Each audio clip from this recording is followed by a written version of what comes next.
Salams from the People's Dispatch Studios in New Delhi. I'm Siddhant Ani and you're watching Daily Debrief, where we try to take you beyond the headlines on some of the most important global news stories. Today we're talking about a Xi-Putin virtual summit. We're talking about the US military budget and finally marking 50 years of the Bangladesh Liberation War. First up, in a move that has wide-ranging impact, the leaders of China and Russia held a virtual meeting in which the agenda, according to Kremlin spokesperson Dmitry Peskov, was very broad, covering fields such as energy, cooperation in high-tech, and trade and investment. Geopolitics, particularly in light of recent US rhetoric echoed by the G7, will no doubt have featured heavily as well. Prashant, what are you getting from the summit in terms of what's most newsworthy? Right. So, of course, first thing to note is that this is happening, this has been a season of summits, so to speak. Yeah. So, a while ago, we saw that Xi Jinping and Joe Biden had a virtual summit. Then Joe Biden and Vladimir Putin had a virtual summit, and now Xi and Putin, of course, have had a summit as well.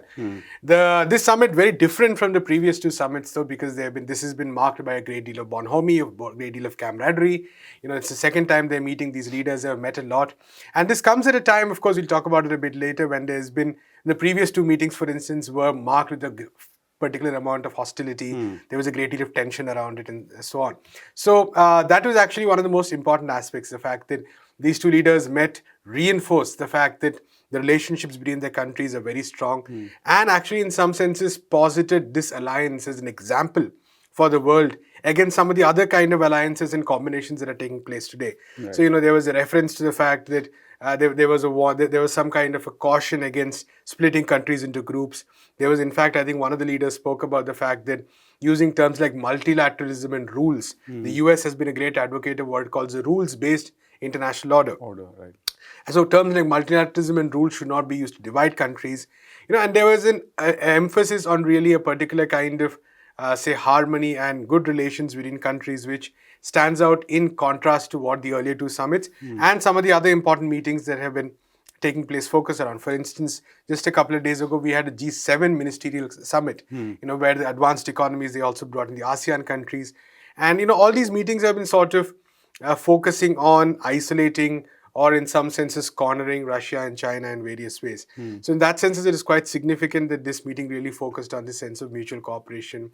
And if you look at it, it's interesting, of course, that just weeks after the United States, Australia, the UK all announced the diplomatic boycott of the Beijing Winter Olympics that's going to be held in February 2022. Yeah. Putin made it a point, and Xi Jinping made it a point to note that Putin would be in Beijing for the summit, and they would meet in person after a long time there. So, you know, that is clearly put, you know, it is put front and center as say something to, you know, as a contrast to the kind of usage of sports for political gains, which has been condemned by both these countries anyway.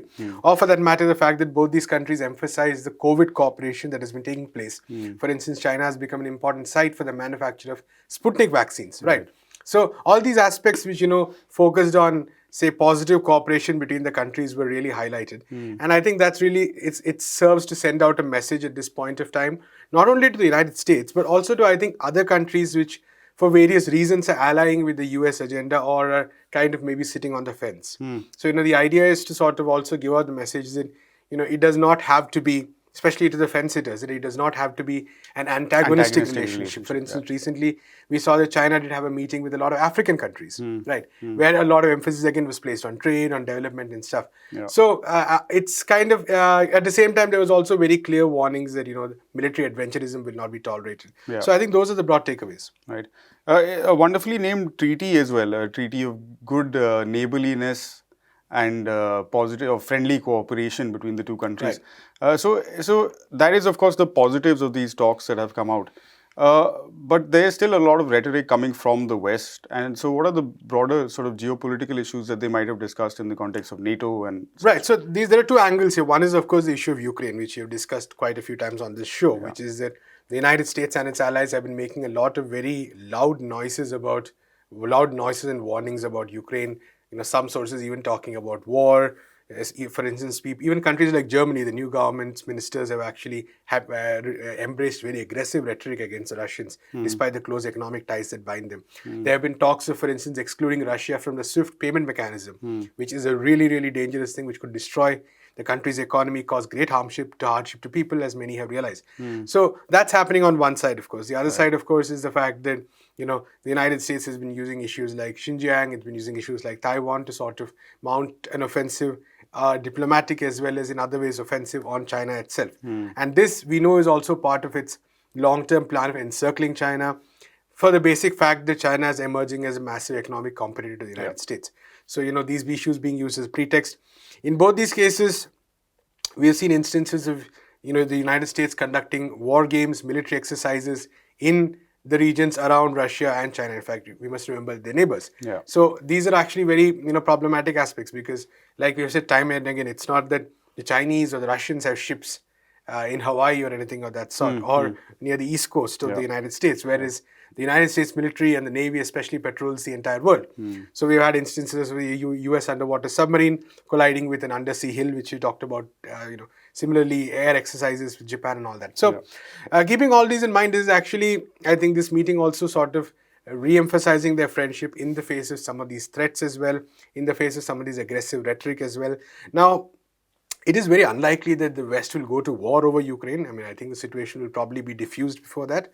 But nonetheless, the kind of saber rattling that is taking place at a diplomatic level is extremely problematic because it sets back the possibility of good ties by a long, long time. And we do know that there have been attempts by Russia and Europe to cooperate a bit more closely in the past, including through the Nord Stream pipeline, which will supply natural gas. There is a very strong organic link between these areas and even with China for that matter. So, like again, we've talked multiple times on this show and other shows. The question is really whether, if there is a possibility of a united Eurasian bloc, united not by politics or governments, of course, but united by mutual benefit, where there are trade ties and there are relationships which make it more difficult for conflict to break out. So whether that kind of a system, that kind of a structure can come up in the coming years and decades, or whether the old school style of Europe and United States, the Atlantic powers, so to speak, versus the old school Cold War divides, so to speak, continuing to exist. So these are two real questions about how the world, and this axis might really determine the future of the world. So this kind of a united Eurasian bloc, so to speak, which has close ties with each other, could have a massive impact in terms of dealing with a lot of crises that are coming up in the future, including climate change, including the issue of dealing with poverty, including, for that matter, the issue of terrorism itself, which so many of these countries in the West are concerned with. All these matters, in order to deal with them, it's very essential that there be peace and harmony in Eurasia as a whole.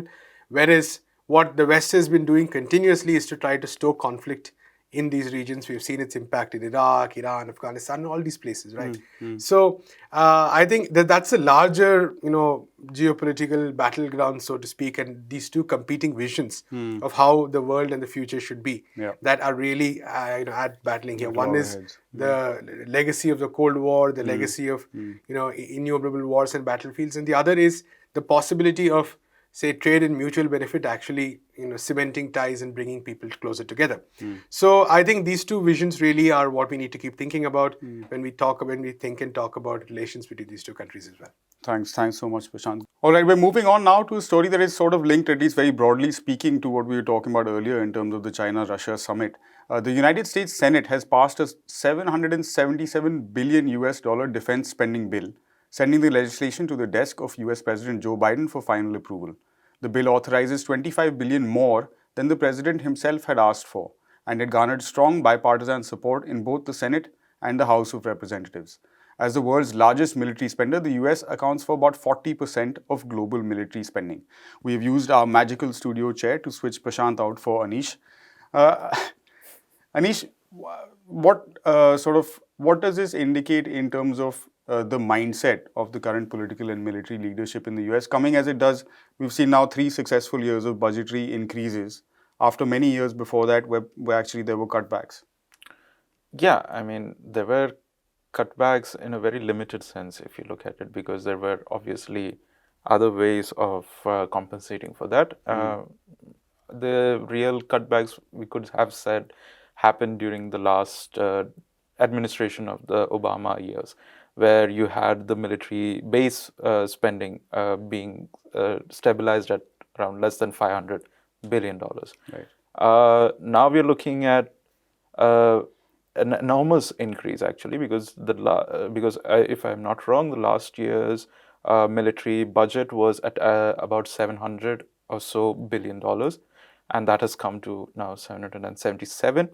At least last year's included an overseas operations budget that was about close to 69 billion. This year we do not have that, but the military obviously, and this is more than, as you said, more than what the military even requested, the president requested.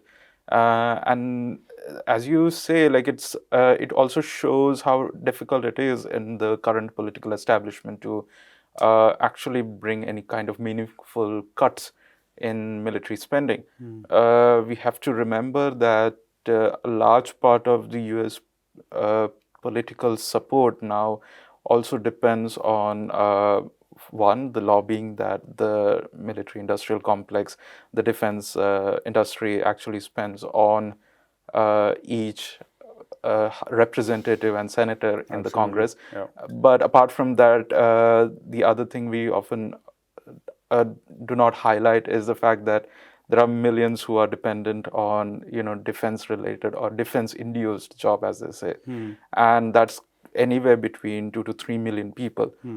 And so obviously a lot of senators, a lot of House representatives are very reluctant to give up on in institute measures that would actually bring down military spending in any meaningful way. You have to remember that bases, for instance, the US military itself has estimated that it is working over capacity when it comes to bases inside the United States. A lot of them are quite obsolete, unnecessary, and money guzzling. But because they give about anywhere between hundreds to thousands of jobs in any given region, since 2003, the Congress do not allow military to close any of these bases. More than that, as I said, like there is a large lobbying budget, obviously, behind a lot of electoral campaigns, and that obviously affects how the political establishment deals with military spending as a whole. At policy level, Exactly. So this reflects in how spending happens. We have to remember that this 777 is just the base budget. There will be a bigger, larger budget coming up if we include the FBI's budget earmarked for Homeland Security, even the State Department, and obviously Veterans Affairs and other associated services and departments that prop up the entire defense department as a whole. So last year that came to about an additional $228 billion, and that brought it to around close to $1 trillion spending in the last financial year. So we are looking at a very similar kind of increase being possible this year as well. So in a way, military becomes like this huge budgetary expense that they somehow cannot do away with. But at the same time, it is actually coming also at the cost of other services. We have to remember that it's, essential services like the CDC, for instance, which is currently one of the most essential agency when it comes to counter-pandemic efforts, is working at less than a percentage of the military's budget. So this is something that really this is just to give you a broad scope of how this thing works right now. Fair enough. So we were talking some specifics earlier, and this is where we link back to our previous story. You were talking about overseas operational spends and such. There are specific allocations that can clearly be seen as relating to China and Russia. Tell us a bit more about those. Yeah, so we have about two major kind of security initiatives, as they call. One is the European Security Initiative, and the other is the Chinese Pacific Security Initiative. Both of these are, targeted at Russia and China respectively, billions of dollars. This Pacific Security Initiative is around, I think, about $7 billion. And the same goes to about European Security Initiative, which comes to around billion. In each of these cases, we are right now looking at an increasing hostility, not only on the part of the United States, but its allies in Europe and the Pacific region to actually counter these two nations. Not only diplomatically, as Prashant spoke just before me, but also in other ways and using certain spark points like be it Ukraine or Taiwan, to make that as if not a full-fledged military confrontation, but a security confrontation in many ways. And that is alarming. The fact that the US Congress, in a very bipartisan way, supported this also shows we have obviously dissent being seen in the House of Representatives and the Congress. Like 10 senators voted against the bill, obviously.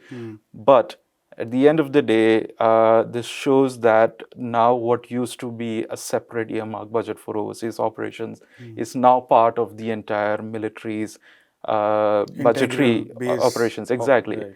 So, and it just is expanding the scope of how the US military is going to operate right now. It is not going to be a separate section of, looking at, say, invasions, but a more hybrid sort of security relations with other countries and proxy wars that we cannot really overlook over time, Yeah. All right. Thanks, Anish, for that so much.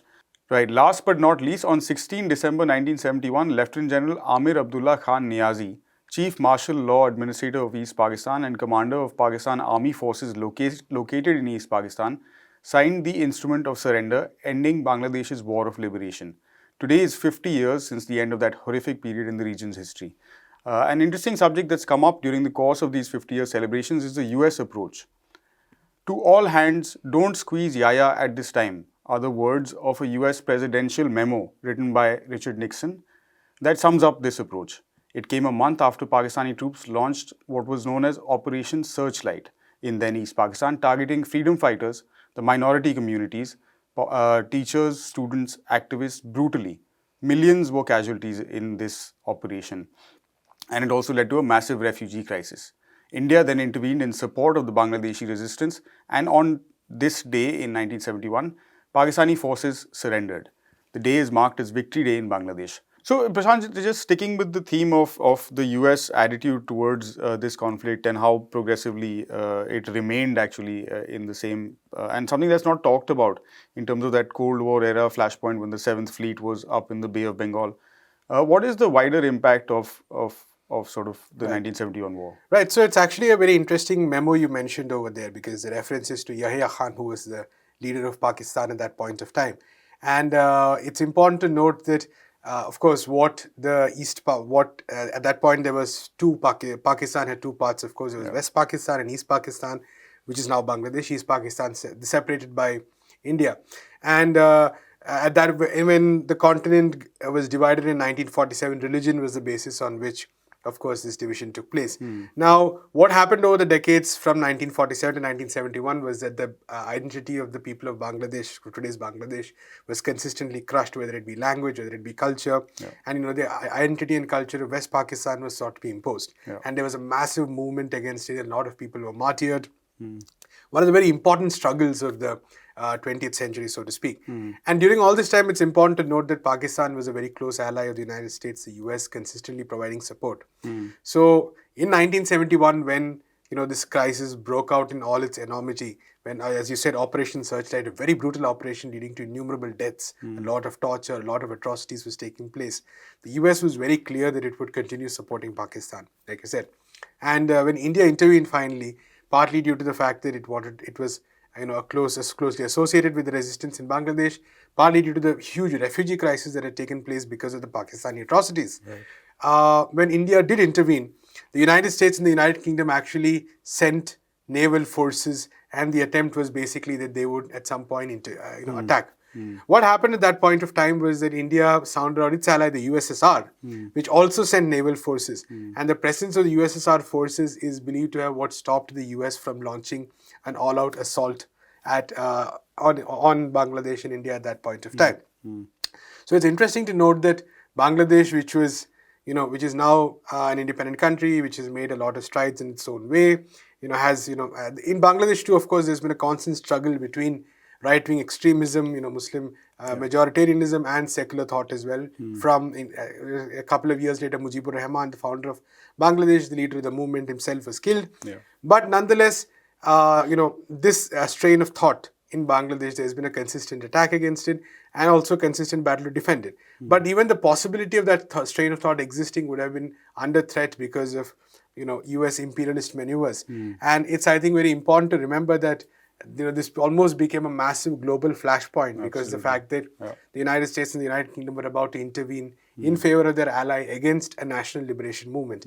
And this, I think, takes us to a variety of national liberation movements across the world, whether it be in Africa, the people of Congo, the people of Ghana for that matter, people like liberation movements in Latin America for that matter, liberation movements in Asia, many of whom were targeted by the US and the United Kingdom and their allies just for the fact that they wanted to destroy the structures of imperialism. So I think the coming days we'll be hearing much more from our friends and associates in Bangladesh, our sources in Bangladesh who will be talking about what it means for them at this point of time, what are the internal struggles they have. But I think today is also a day to remember the fact that what has not changed is the nature of US imperialism itself or intervention itself. So you have the same kind of military exercises taking place today, the same kind of threats taking place today that were taking place 50 years ago. All right. Thanks so much, Prashant. And that's all we have on the show today. You've been watching Daily Debrief from Prashant, myself, and the entire People's Dispatch team. You can get more on all of these stories from our website, peoplesdispatch.org, and also follow us for updates on all our social media channels. We'll see you again, same time, same place tomorrow. Thanks for watching. Goodbye.